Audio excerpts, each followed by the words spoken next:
الذي لا إله إلا هو. دنیا میں ہر انسان کو کسی نہ کسی سے شکایت ہے.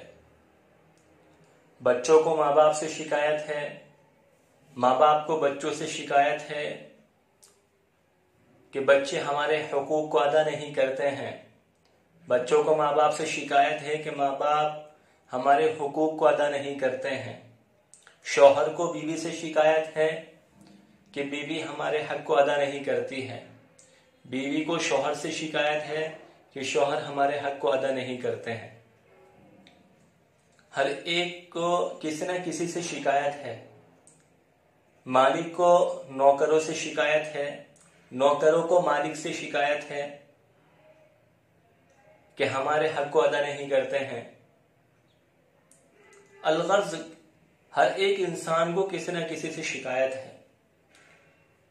لیکن جو احکم الحاکمین ہے، جو اللہ تبارک و تعالی ہے، جس نے ہماری جان کو بنایا ہے، ہمارے مال کو اللہ تعالیٰ نے بنایا ہے، جو ہماری جان کا بھی مالک ہے اور مال کا بھی مالک ہے، اس کا بھی تو ہمارے اوپر حق ہے. وہ بھی تو اپنے حق کا طلبگار ہے. اس کے بارے میں کبھی ہم نے سوچا؟ اور کب سوچا؟ کب اس کی ہم نے فکر کی کہ اللہ تعالیٰ کا ہمارے اوپر کیا حق ہے؟ ہم اپنے حقوق کے لیے ایک دوسرے سے سفارشیں لگاتے ہیں، ایک دوسرے سے کہتے ہیں کہ ہمارے حق کو دلوا دیجئے، کہ وہ ہمارا حق کو ادا نہیں کر رہا ہے، اس سے ہمیں اپنا حق دلا دیجئے. لیکن کبھی ہم نے یہ نہیں سوچا کہ اللہ تعالیٰ کا ہمارے اوپر کیا حق ہے.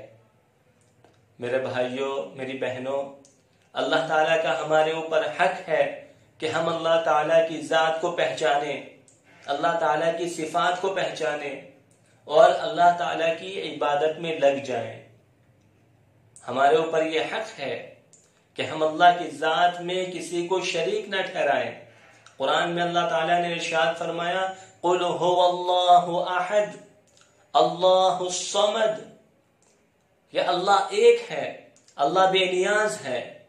اللہ کی ذات میں کسی کو شریک نہ ٹھہرایا جائے، کیونکہ شرک بہت بڑا ظلم ہے، بہت بڑا گناہ ہے. قرآن میں اللہ تعالیٰ نے ارشاد فرمایا، ان الشرک لظلم عظیم، کہ شرک بہت بڑا گناہ ہے، بہت بڑا ظلم ہے.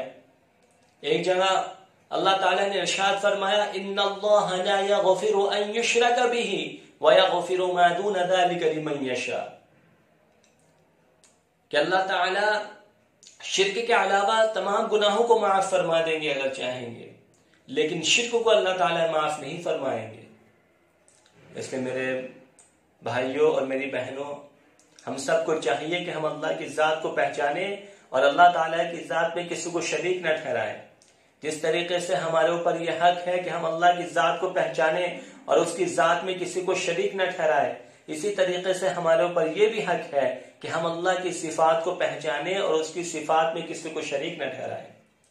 اللہ کی صفاتوں میں اللہ تعالیٰ کو ہر چیز کا علم ہے، اللہ تعالیٰ ہر چیز کو جانتے ہیں، اللہ تعالیٰ ہر چیز کو سنتے ہیں. اللہ تعالیٰ جو چاہتے ہیں وہ کرتے ہیں. بیماری دینے والے اللہ ہیں، شفا دینے والے اللہ ہیں، روزی دینے والے اللہ ہیں، روزی کم کرنے والے اللہ ہیں، امیر بنانے والے اللہ ہیں، غریب بنانے والے اللہ ہیں. یہ اللہ کی صفات ہے. اب اس صفات میں ہم اگر کسی کو شریک ٹھہرائیں گے تو اللہ تعالیٰ کی صفات میں شریک کرنا ہوگا. آج ہم بہت ہی آرام سے کہہ دیتے ہیں، کھانا کھا رہے ہیں سب فیملی والے، گھر والے سب کھانا کھا رہے ہیں، رات کا کھانا کھا رہے ہیں، دن کا کھانا کھا رہے ہیں، صبح کا کھانا کھا رہے ہیں، ناشتہ کر رہے ہیں. اب اگر کسی کے درد ہوتا ہے پیٹ میں یا سر میں، اگر ہم طبیب کے جاتے ہیں تو سب سے پہلے معلوم کرتا ہے کہ رات کیا کھایا تھا، دوپہر کیا کھایا تھا، صبح کیا ناشتہ کیا تھا. یعنی اس کے کھانے سے ہمارے پیٹ میں درد ہوا ہے، اس کے کھانے سے ہمارے سر میں درد ہوا ہے. اگر ہمارے اس کے کھانے سے سر میں درد ہوا ہے تو باقی لوگوں کی کیوں نہیں ہوا؟ باقی لوگوں کے سر میں درد کیوں نہیں ہوا؟ پیٹ میں درد کیوں نہیں ہوا؟ آج ہم آرام سے کہہ دیتے ہیں ایک دوسرے سے کہ رات کیا کھایا تھا، کہ رات تم نے یہ فلاں چیز کھائی ہوگی، اس کی وجہ سے تمہیں درد ہوا. یہ غلط بات ہے بالکل. اس لیے کہ بیماری دینے والے بھی اللہ ہیں، شفا دینے والے بھی اللہ ہیں. اللہ جو چاہتے ہیں وہ کرتے ہیں، اللہ ہر چیز پر قادر ہے، اس لیے اللہ کی ذات میں اور صفات میں ہم کسی کو شریک نہ ٹھہرائیں۔ اسی طریقے سے ہمارے اوپر یہ بھی حق ہے اللہ کا کہ ہم اللہ کی عبادت کو پہچانیں اور اللہ کی عبادت میں لگ جائیں، اور اللہ کی عبادت میں ہم ایسے لگے جیسے اس کا حق ہے۔